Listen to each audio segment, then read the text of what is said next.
नमस्कार, मैं हूं शिवनाथ झा, aryavartinternational.com के यूट्यूब चैनल कतरन से। भारत की सड़कों से भारत की कहानियाँ। आज के इस श्रृंखला में मैं आपको दिल्ली के रिंग रोड पे स्थित उस जगह पे ले जा रहा हूँ जहाँ अंततः सभी लोगों को जाना है। यही सत्य है, बाकी जितनी भी बातें हैं सब झूठ है। मैं निगम बोध घाट के बाहर खड़ा हूँ। अभी निगम बोध घाट के अंदर यमुना तक पहुँचा। मैं जहाँ खड़ा हूँ यह बात पक्का है कि इस स्थान पे आज से 100 साल 200 साल पहले यमुना यहाँ बहती जरूर होगी। या यमुना की धारा हमारे पीछे कुछ दूर पे ही 10 कदम के बाद ही रहा होगा, लेकिन आज जो यमुना का दृश्य देखा मन दुखी हो। यमुना की सफाई को लेके या यमुना के रखरखाव को लेके या सरकार, दिल्ली सरकार या केंद्र सरकार जितनी भी बातें कहती हैं, मैं यह नहीं कहूँगा कि झूठ बोल रही है, लेकिन सत्यता से बहुत दूर है। यह कहने में तनिक भी अतिशयोक्ति नहीं।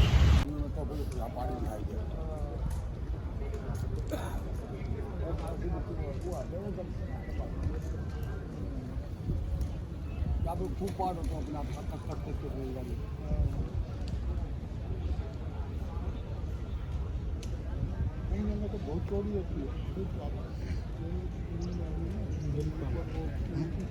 चल कमाने का उसको ध्यान रखना चाहिए।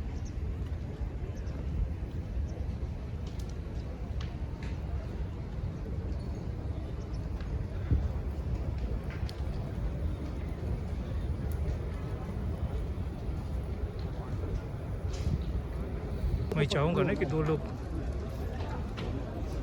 देखिए अंत में आना सबको यही है। अब ये बात है कि दिल्ली स्थित, दिल्ली के लाल किला के पीछे का हिस्सा और कश्मीरी गेट के पीछे का हिस्सा, यह निगम बोध घाट का क्षेत्र है। निगम बोध घाट में आज जिस तरह यहाँ लोगों का पार्थिव शरीर के साथ लोगों का जो सैलाब देखा, अपने इष्ट अपेक्षित संबंधी परिजन परिचित समाज के तमाम सभी वर्गों के लोगों के पार्थिव शरीर के साथ समाज के सभी वर्गों का जिस तरह उपस्थिति देखा, अच्छा लगा। सोशल मीडिया पे भले लोग लाइव होते हों, लेकिन निगम बोध घाट के इस अंतिम यात्रा के स्थान पे जहां लोगों का पार्थिव शरीर जल रहा था, अग्नि को सुपुर्द किया गया था, धक धक चट चट की आवाज़ के साथ सारा जल रहा था, वहाँ काफ़ी लोग अपने उस परिजन के पार्थिव शरीर को देख के कोई अश्रुपूरित हो रहे थे, कोई भाव विह्वल थे, लेकिन एक बात पक्का था कि कोई घड़ी नहीं देख रहा था। इसलिए बता रहा हूँ कि जो मानसिकता और मानवीयता की बात है, वो इसका एक दृष्टांत मैं बताता हूँ कि जब जयप्रकाश नारायण की मृत्यु हुई। जयप्रकाश नारायण को पटना के बांस घाट पे उनके पार्थिव शरीर को अग्नि को सुपुर्द किया गया। तो बांस घाट पे लाखों लोग थे। उस लाखों लोग में एक व्यक्ति खैनी खा रहा था, तंबाकू खा रहा था। इधर जयप्रकाश नारायण के पार्थिव शरीर उनको मुखाग्नि दिया गया। उसी समय किसी एक व्यक्ति ने जो तंबाकू खा रहा था अपने तलहटी पे तंबाकू को ठोक दिया। वहां उपस्थित सभी लोग ये सोचे कि ताली बजानी है, लोग ताली बजाते। उस स्थान पे श्रीमती इंदिरा गांधी भी बैठी थी।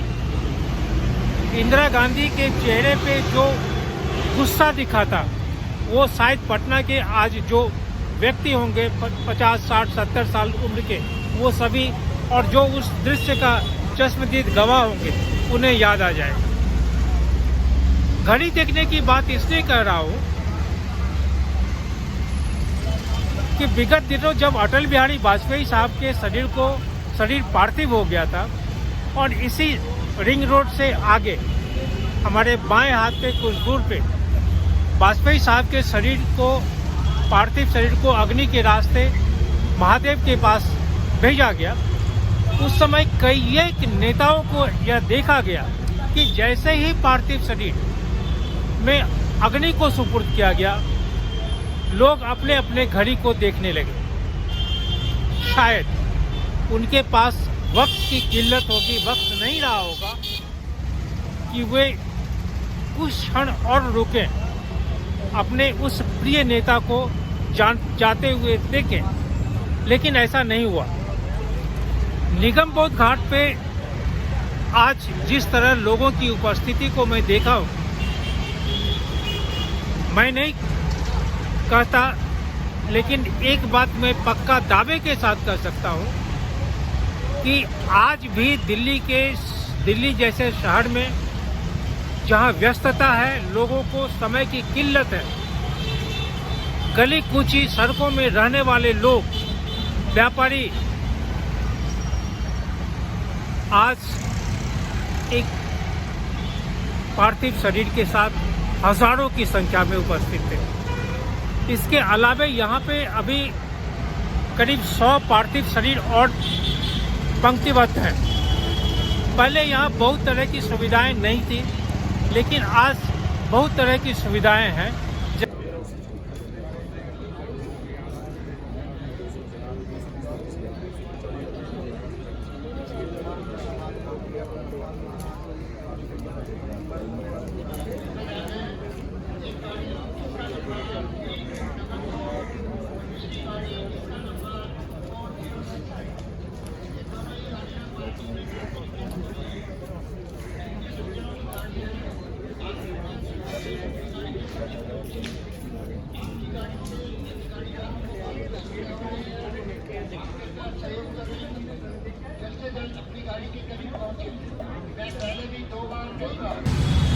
निगम बोध घाट दिल्ली के इस किनारे कब से है यह कहना बहुत मुश्किल है, लेकिन इतिहासकारों का कहना है कि यह महाभारत के समय में था।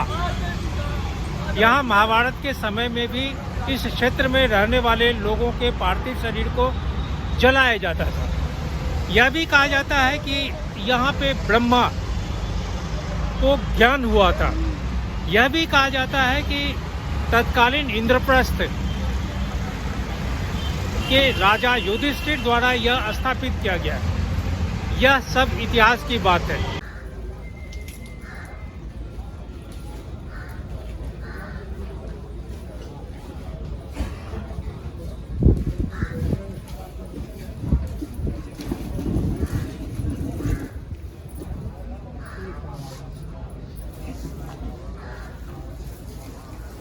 वही नौकरी के लिए कतार का चाहे कुछ इन दोनों में ज़्यादा है चुनाव की वजह से, जिसको नियारा वो भी आ जाए। निगम बोध घाट तत्कालीन शाहजहानाबाद, मुगलकालीन शाहजहानाबाद का एक गेट है। यहाँ लाल किला के तरफ जाने के लिए आज भी एक द्वार है। यहाँ जितने भी उपस्थित लोग थे काफ़ी संख्या में थे। तो जब लोगों से पूछा कि दिल्ली में तकरीबन 50 से अधिक फ्यूनरल के लिए स्थान है, यहीं से कुछ दूर आगे भी है, इसके पीछे गीता कॉलोनी में भी है, तो फिर निगम बोध घाट पे आने का क्या इतना मतलब है? यहाँ पे क्यों इतनी भीड़ हो जाती है? सबों का एक ही जवाब था, आस्था। सबों के मन में एक विश्वास था कि विश्वास है कि अगर उनके परिजन संबंधी निगम बोध घाट के से अग्नि के रास्ते अपने अनंत यात्रा पे जाएंगे तो उन्हें और उनके परिजन को, परिवार को सुकून मिलेगा। यहाँ बिजली की व्यवस्था है, यहाँ बिजली से भी जो पार्थिव शरीर है उनका दाह संस्कार होता है, लेकिन आज भी यहाँ लकड़ी से जलाने की प्रथा अधिक प्रचलित है। यहाँ लोगों का कहना है कि हम लकड़ी से ही जलाएंगे, चंदन या जो भी विधि विधान है वो संपन्न करेंगे और तब तक नहीं जाएंगे जब तक कि उनके पार्थिव शरीर संपूर्ण रूप से अग्नि को समर्पित नहीं हो जाता। आज के इस युग में लोगों के अपने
जी।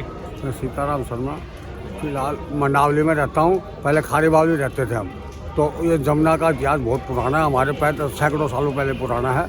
और ये एक निगम बोध घाट वो बना हुआ हनुमान मंदिर, उसके नीचे से निकाल के ले जाने का मतलब मुक्ति के द्वार बोलते हैं उसको। एक पुरानी आस्था है वो, मुक्ति द्वार है हनुमान मंदिर के साथ। मरघट वाला बाबा बोलते हैं। और जमुना में कितनी बाढ़ आ जाए वो बाबा नहीं डूबता, बाढ़ आती खूब, लेकिन वो हनुमान जी की गर्दन ऊपर ही रहती है। और पुरानी प्रथा चली आ रही है कि भाई यहाँ मुक्ति के लिए वो मामला करते हैं। और आबादी पहले यहाँ बहुत ज़्यादा थी पुरानी दिल्ली में, अब वहाँ आबादी घट के पूरी दिल्ली में फैल गई वो आबादी। और पॉपुलेशन ज़्यादा इसलिए हुई कि रोज़गार थे, और कहीं रोज़गार नहीं थे, कोई बिहार से, कोई यूपी से, कोई हरियाणा से। निगम बोध घाट पे कितने स्थान हैं पार्थिव शरीर को जलाने के लिए? निगम घाट पर पहले 16 थे, अब को 2-4 और बन गए, तो पता नहीं। पहले 16 थे, बहुत पहले 16। हाँ, अब तो बहुत ज़्यादा हो गए, 25-30 हो गए अब तो, 30 समझो इस टाइम। बिजली का आने के बाद है जी, बिजली का हाँ, भी बिजली पे तो बहुत कम, 5 और 7% ही है, नहीं तो बिजली पे ज़्यादा हमारे आस्था के हिसाब से बिजली पे ज़्यादा नहीं करते। एक धार्मिक आस्था से बिजली हो या CNG गैस हो, और एक आस्था हमारी है कि हम संस्कार करें, तो ये है 9.25 मन लकड़ी का विधान है इसका। तो मुर्दा छोटा हल्का हो भारी हो 9.25 मन लकड़ी में हो जाता है। उसका मेन कारण क्या है कि आदमी के शरीर की चर्बी में आग लग जाती है, और चर्बी जलाती है फिर।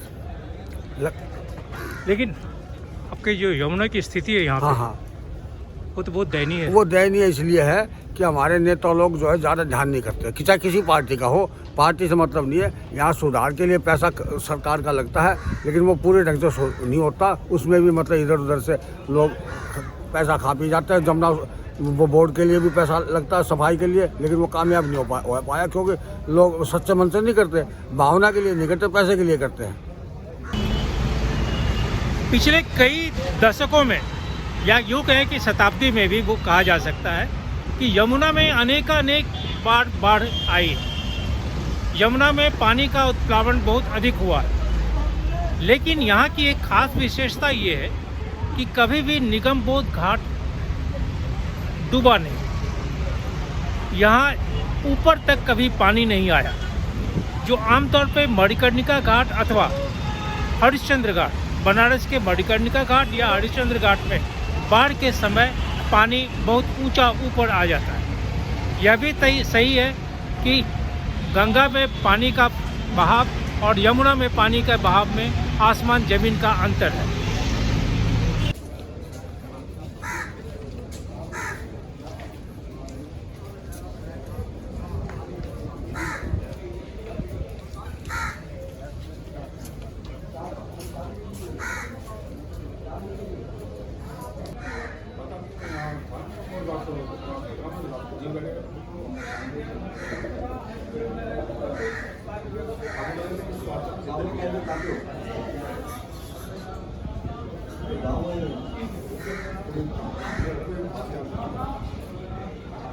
नहीं जैसे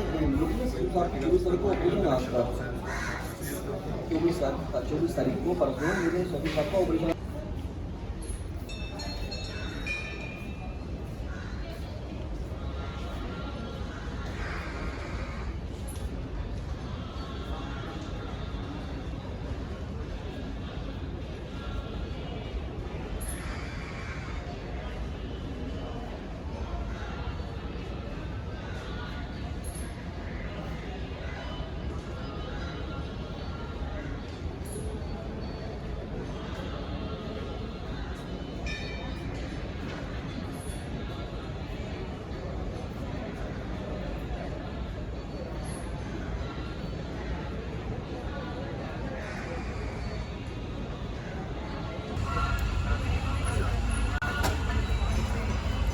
आएगा।